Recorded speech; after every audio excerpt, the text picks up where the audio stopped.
Self-love is the new sexy, the podcast devoted to helping you overcome life's most painful and stubborn challenges so you can feel great, have more energy, and live stress-free every day. To reach your full potential, simply work with the powerful spiritual principles that are readily accessible to everyone. It's easier than you think, and on today's show, W. Mark Watts is going to show you how starting with self-love is the key to joyously and harmoniously making that happen. Hey everybody, it's W. Mark Watts. Thanks for coming and hanging out with me for another episode of Self-Love is the New Sexy. And as always, we like to get right into it. So tonight's topic is what are some signs? Like, how do you know when you look at your life if self-love is the culprit? Like if you need more self-love in your life, or if this is something that you might benefit from.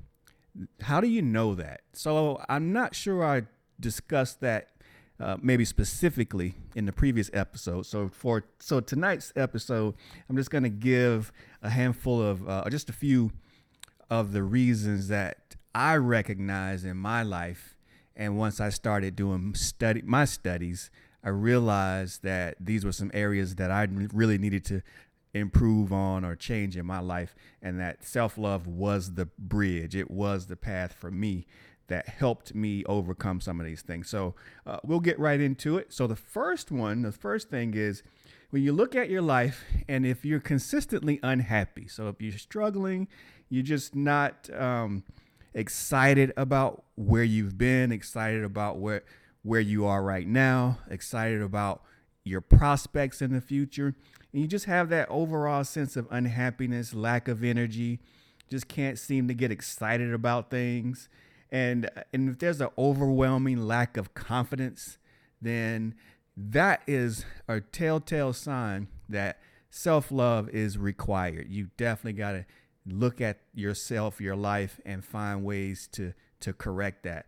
Because I know very clearly back in the late 90s, when I was in a place professionally in a job, in a sales position, technical sales position with an electronics company, and I was totally miserable.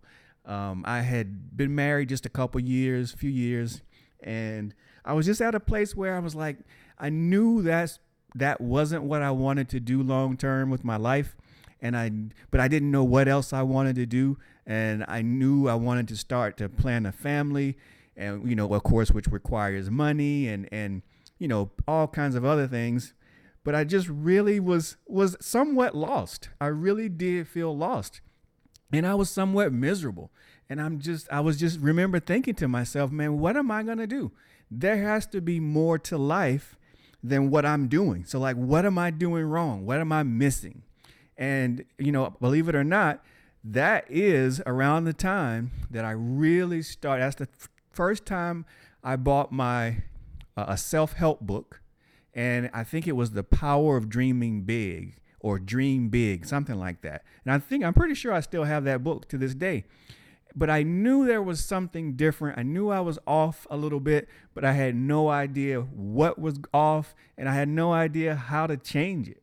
And so it just took me studying and digging and talking and listening and watching hours. And I can't even explain to you the amount of time that I've spent studying new things that I'd never studied before, learning new things, listening and reading books from people I didn't know about, just watching videos. It is just so much time that I've spent, and I still do to this day, and I still will until my dying day, because it's just something that's important to me. So if you feel that you're in that place, you're stuck, unhappy, can't get excited, you're just overwhelmed with no lack of confidence, then self-love is definitely something that I would highly suggest that you start to look into and start to exercise more in your life.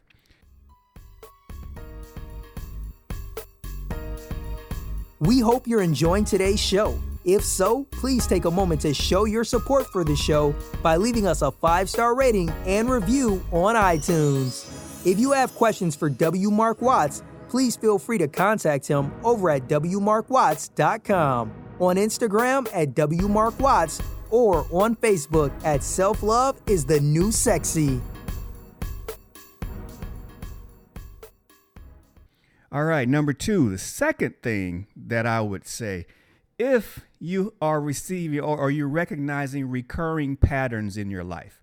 For example, you're constantly dating the wrong guy or wrong girl and the same type of person. The same, there's drama or trifling. They can't seem to get themselves together, or they're, seem to be habitual liars, or just seem to never really be serious. Or, you think they're your type, and then, 3 weeks later, you realize that they're really not your type. If you've got that type of recurring issue, if you're constantly losing jobs, and it's not performance related, for example, there was a period of time back in the late 90s, that job in particular that I told you about that I didn't like. I can remember silently asking to no longer have that job. Well, guess what happened? I lost that job. I was laid off. They started cutting back in the office because sales for the overall office weren't well. And, the market wasn't there for that business anyway. But needless to say, they had one round of layoffs. I was let go in that first round of layoffs.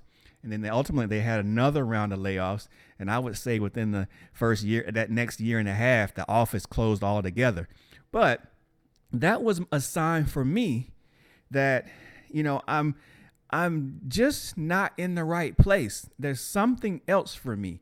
And, and that's why I tell people a lot of times now is if you lose a job, that's not necessarily a bad thing. Yeah, it's always an issue because if that's your main source of income, you have to figure out how to replace that income or make more money because you have to support yourself and your family potentially. But the fact that you lost that particular job is not always a bad thing. There can oftentimes be other ramifications that could oftentimes be a sign that you need to think about something different, do something different, look in a different direction. Start to read books, start to research what that might mean in your life. So if that's a pattern, and if financial struggle is a pattern, and I definitely raise my hand loud and fast on that one because I've had a definite roller coaster experience. Number one, never having anyone explain finances to me and try and teach me about finances. But I've been successful, made good money, spent it all, lost money. You name it, blown it on automobiles, clothes, however you can blow money. I've done it, and then then I'm without, and then I go through a period where I get another good job, I make good money, and then I spend it, or I do whatever with it. Just was not very wise with money. It took me a long time to really get to the place where I started to love myself financially, where I started to realize that I have to do something different. And it starts with, creating a budget. It starts with what I'm spending my money on, how I'm spending it. And then, again, investing in it. And like I talked about in a previous episode, how am I spending my money? What am I investing in? Am I making good investments, not only in markets, but in myself? So if you're seeing a pattern of these types of struggles and issues in your life, then that's definitely a place where you need to apply more self-love in your life. And then lastly, if you're at a place where, and I kind of spoke about it a little bit a minute ago, if you're just really uncertain about your life, if you just really don't have a lot of guidance, if, 1 minute you feel this way about something, and the next minute, as soon as the wind blows, you're changing your mind and you're feeling this way about that same thing. You're going in a different direction. You want to move to Florida, and then you want to move to, you want to move to New York, and then you want to move to Texas. So if you're constantly just unsure about the direction of your life and kind of what you want to do and how you even feel about things, do you want to be in a relationship? You don't want to be in a relationship? Are you happy with your kids this moment, unhappy with the kids next moment?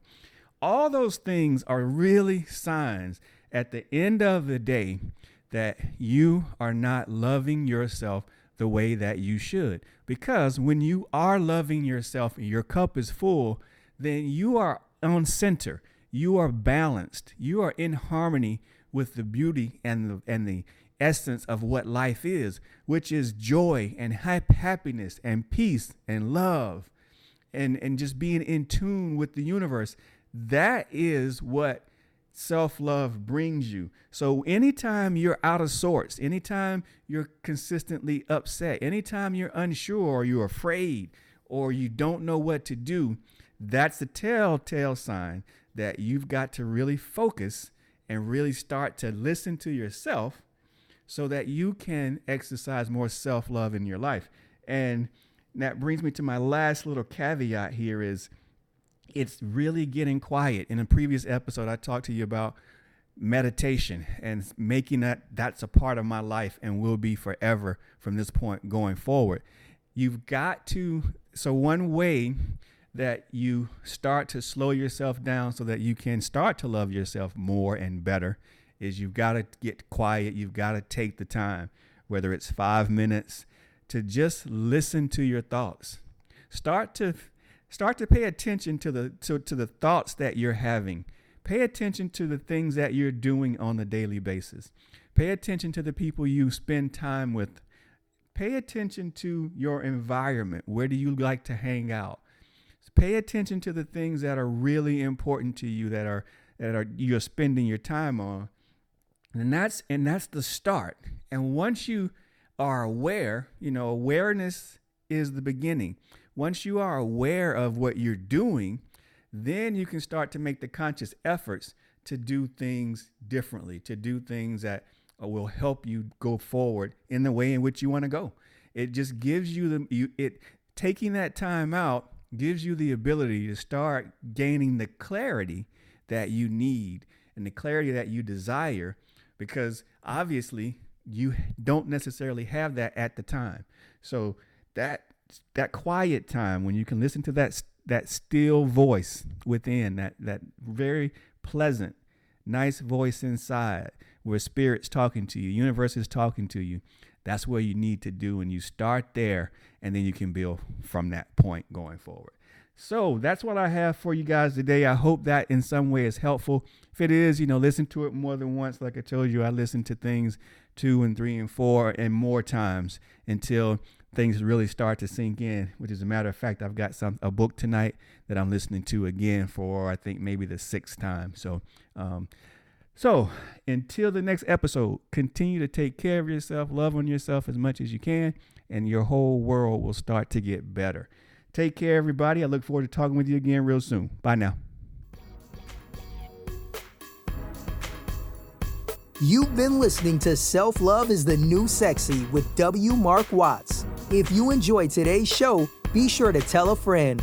Also, make sure you never miss an episode by subscribing to our show on Apple Podcasts, Stitcher Radio, or wherever you listen to podcasts.